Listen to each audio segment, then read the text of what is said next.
This is a video for Bushclass USA, and I'm identifying 5 trees and listing 2 uses for each of them.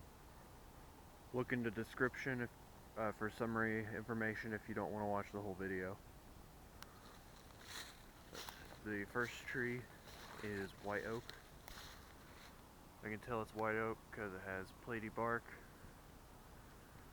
and if the leaves were on, which there are some up there, but the lobes would be rounded and cluster terminal buds. But anyways, 2 uses: you can eat the acorns without having to boil them because of the low tannin levels, and it's a hardwood, so you can make tools out of the wood.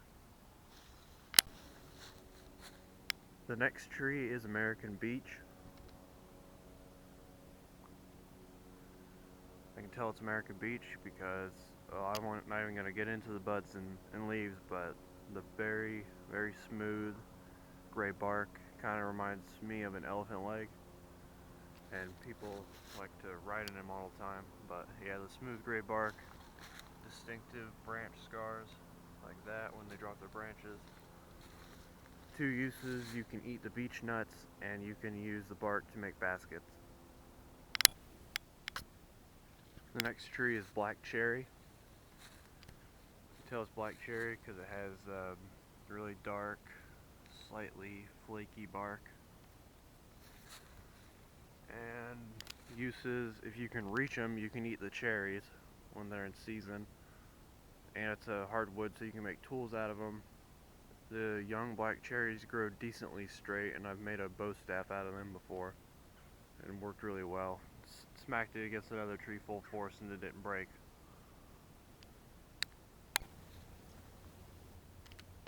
The 4th tree on the list is black walnut.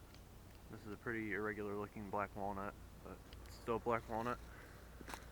I can tell it's a black walnut because if I go up to it and I cut into the bark, you can see dark brown shade of underbark.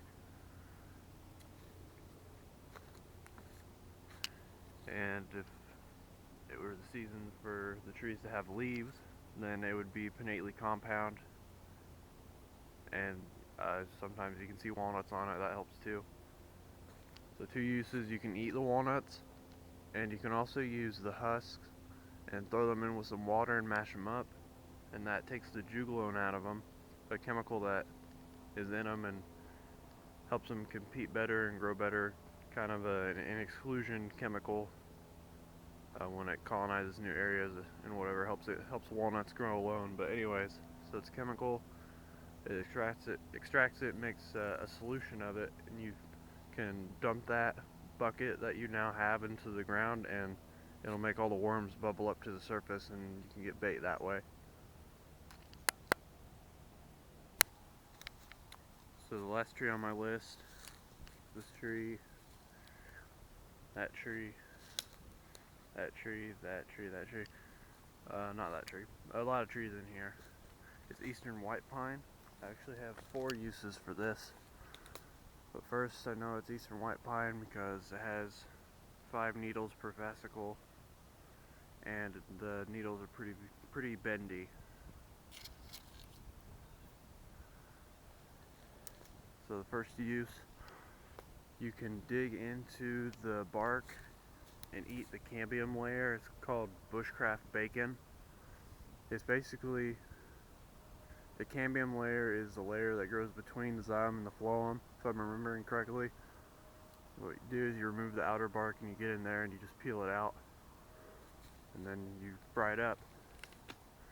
You can eat next use: you can eat young growth, basically twigs thinner than the diameter of your pinky.